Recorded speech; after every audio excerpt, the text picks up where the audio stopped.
तो पुलवामा अटैक की प्लानिंग की गई थी। 26/11 मुंबई टेरर अटैक में शामिल अजमल कसाब और बाकी आतंकियों को ट्रेन किया गया था और यहीं से वो आतंकियों को जम्मू कश्मीर भेजते थे। प्राइमरी हेल्थ सेंटर की आड़ में आतंकियों को भारतीय सीमा पार कराने से पहले पनाह दी जा रही है, जहां हर वक्त 100 से 150 आतंकी छिपे रहते थे। लश्कर तैयबा का हेड हाफिज सईद उन्हें मोटिवेट करने आता था। फैमिली के 10 मेंबर भी मारे गए हैं।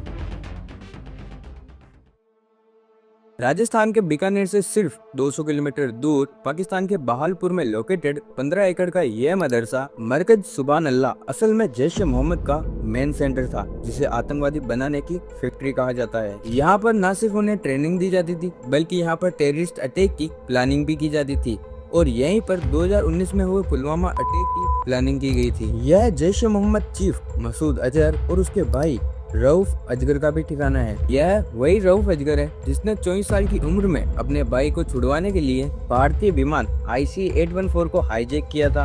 2001 का फदियाइन और पार्लियामेंट अटैक, 2016 का पठानकोट और नगरोटा कैंप अटैक या फिर 2019 का पुलवामा अटैक, इन सभी के पीछे इनका हाथ रहा है। मरकज एक्चुअली में एक टेररिस्ट रिक्रूटमेंट सेंटर था और यहीं से आतंकियों को बालाकोट में ट्रेनिंग के लिए भेजा जाता था। स्पॉट नंबर 2, भारत में अमृतसर से सिर्फ 80 किलोमीटर दूर पाकिस्तान के मुरीदके में लोकेटेड मरकज तैयबा लश्कर तैयबा का सबसे इम्पोर्टेंट ट्रेनिंग सेंटर था। 82 एकड़ में फैले इस बड़े से कॉम्प्लेक्स में मदरसा, मार्केट, आतंकियों के लिए residence, sports facility, fish farm और खेत भी थे। इसे आतंकियों का मशरूमिंग ग्राउंड भी कहा जाता है, जहां पर उन्हें हथियार चलाने की ट्रेनिंग दी जाती थी और टेररिस्ट अटैक की प्री प्लानिंग करवाई जाती थी। और यहीं पर 26/11 मुंबई टेरर अटैक में शामिल अजमल कसाब और बाकी आतंकियों को ट्रेन किया गया था। स्पॉट नंबर 3, पाकिस्तान के नरोल डिस्ट्रिक्ट में तेहरा खलान सर्जिकल फैसिलिटी को जैश-ए मोहम्मद का मेन लॉन्चिंग साइट कहा जाता है और यहीं से वो आतंकियों को जम्मू कश्मीर भेजते थे। और जब हमारी रॉ एजेंसी को इस जगह का इंटेल मिला तो पता चला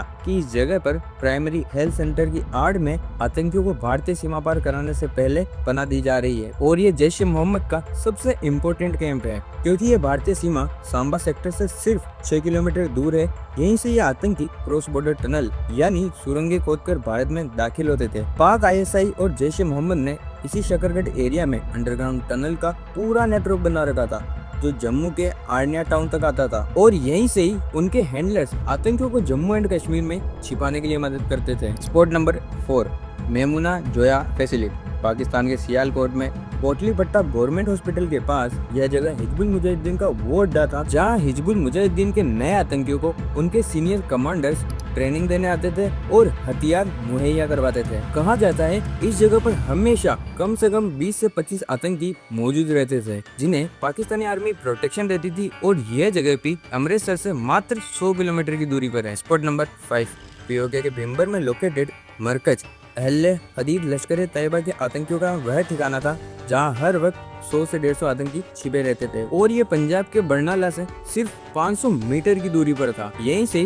पूंछ राजौरी सेक्टर में हथियारों की सप्लाई की जाती थी। यह ठिकाना था सबसे खतरनाक आतंकियों में से एक कासिम गुज्जर का, जिसने बीते कई सालों में सैकड़ों मासूम भारतीयों की जान ली थी और यह कश्मीर के यंग लड़कों को जिहाद के नाम पर जंग लड़ने के लिए उकसाता था। कोड नंबर 6, POK के कोटली में लोकेटेड मरकज अब्बास वो टेरर फैसिलिटी थी जिसकी बिल्डिंग में 100 से 150 आतंकी हमेशा मौजूद रहते थे। यहीं पर एक डेंजरस आतंकी कारी जरार का घर था, जो 2016 के पठानकोट हमलों में इस्तेमाल हुए हथियारों और एक्सप्लोजिव को सियालकोट से यहाँ लेकर आया था। स्पॉट नंबर 7, POK के कोटली में लोकेटेड मस्कर राय शहीद हिजबुल मुजाहिदीन का सबसे पुराना टेरर कैंप माना जाता है। लगभग 200 आतंकियों को शेल्टर दिए जाने वाले इस कैंप में उन्हें हथियारों के साथ साथ फिजिकल ट्रेनिंग भी दी जाती थी। साथ ही यहाँ पर आतंकियों को स्नाइपर से लेकर सर्वाइवल टेक्निक तक सिखाई जाती थी। स्पॉट नंबर 8, POK के मुजफ्फराबाद में लोकेटेड सवाई नाला कैंप लश्कर तैयबा के सबसे इम्पोर्टेंट कैंप्स में से एक था, जहां से वो नए नए आतंकियों का रजिस्ट्रेशन और रिक्रूटमेंट कर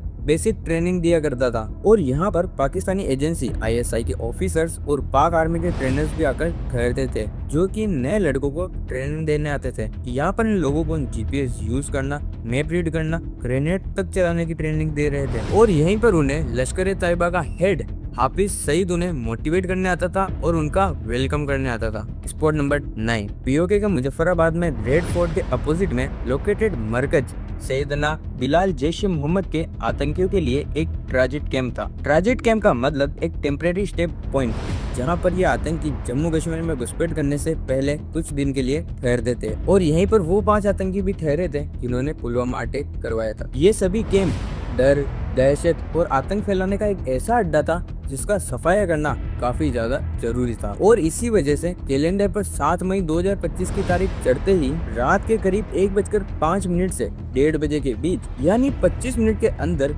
24 कैल क्रूज और हैमर मिसाइल से लैस भारत के राइफल फाइटर जेट्स ने इन सभी ठिकानों को मिट्टी में मिला दिया। कोड नेम ऑपरेशन सिंदूर के तहत भारत की तीनों आर्म्ड फोर्सेस के इस ज्वाइंट ऑपरेशन का असली मकसद पाकिस्तान और पीओके में बसे आतंकी ठिकानों को नष्ट करना है। मिनिस्ट्री ऑफ डिफेंस ने अपने स्टेटमेंट में यह साफ मेंशन किया है कि ये एक्शन फोकस्ड, मेजर्ड और नॉन एक्सीलेटरी इन नेचर है, जिसका पर्पस वॉर को उकसाना नहीं है, क्योंकि इसमें किसी भी पाकिस्तानी मिलिट्री फैसिलिटी को टारगेट नहीं किया गया है। इस ऑपरेशन के दौरान इंडियन आर्म्ड फोर्सेस में किसी भी तरह की कोई कैजुअलिटी नहीं हुई है। हालांकि पाकिस्तानी मीडिया फेक न्यूज फैलाकर ये शो कर रहे हैं कि उन्होंने भारत के 2 फाइटर जेट को मार गिराया है, जबकि इन रियलिटी हुआ इसका उल्टा है, जिसमें इंडियन एयर स्पेस में जबरदस्ती दाखिल हुए पाकिस्तानी फाइटर जेट JF-17 को मार गिराया गया है। और ये खबर भी सामने आ रही है जैश ए मोहम्मद के चीफ मसूद अजहर के फैमिली के 10 मेंबर भी मारे गए हैं और 4 आतंकी कमांडर भी मर गए हैं। और पिछले कई सालों से चल रही आतंकवादी बनाने की ये फैक्ट्रियां